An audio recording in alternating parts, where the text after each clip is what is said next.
Welcome to part 2 of our special feature on Byfield National Park and 9 Mile Beach. In this part we're going to take you over Big Sandy, which is the obstacle you've actually got to get through before you can even think about going to the beaches or the camping sites of Byfield, but it's well worth it. This is a challenging track and you're going to need to let your tyres down. If you haven't already done it, this is the last place you've got to stop and let your tyres down. So take advantage of it.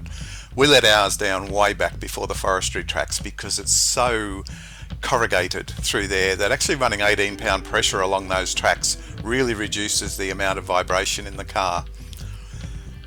You'll find that there's a lot of bypass tracks as you go up here. This is because it's a one-way track and you're likely to encounter vehicles coming the other way. When you do, you need to get over into those bypasses and negotiate a way through. Realistically, vehicles going up should have right-of-way, but that's not always the case because not everybody understands that. Vehicles coming down have an easier time of it and therefore they should give way to the vehicles who are coming up. The sand track gets very rutted and it's quite steep, so you want to maintain a good solid forward momentum as you go up Big Sandy. We chose to use second gear low range and occasionally got into third and sometimes even into fourth, but most of the time we were in second gear low range and it served us very well. This is a track that's quite deceptive. It catches a lot of people unawares. People can get very bogged in this, especially after the big four-wheel drives have been through with their 35-inch mud tyres. There's help available if you do get bogged. Have a look at this sign. It'll tell you how to get help if you need it. Make a note of it on your way up. This is where it starts to get really deep and rough, and you want to be sure that you're in second gear low range from here on up. It's going to be bumpy, so make sure everything's tied down, including the kids. Things are going to get thrown around pretty badly as you go up through here, especially if you try to go up too fast. We took these sections quite slowly and it was very manageable. Just keep that forward momentum.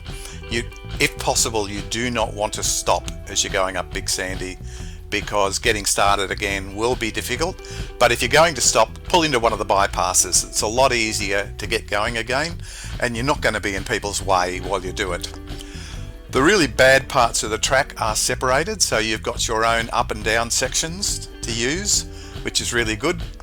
You don't want to have to meet traffic going through these very deep rutted sections. They're going to pull you around left and right. You're going to feel like you're in a drift competition at times, but it's a lot of fun too. It's a really challenging track for anyone who has not done a lot of deep sand driving before, and it'll prepare you for what's going to be around when you get to the beach itself.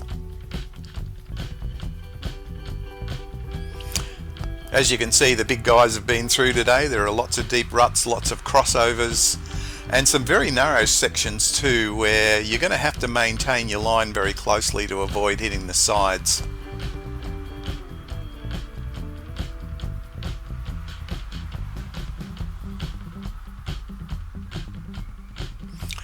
It takes about 5 minutes to get from the bottom where the tyre pressure bay is to the top where the deep ruts end. And by the time you get to the top, you'll feel like you've really achieved something.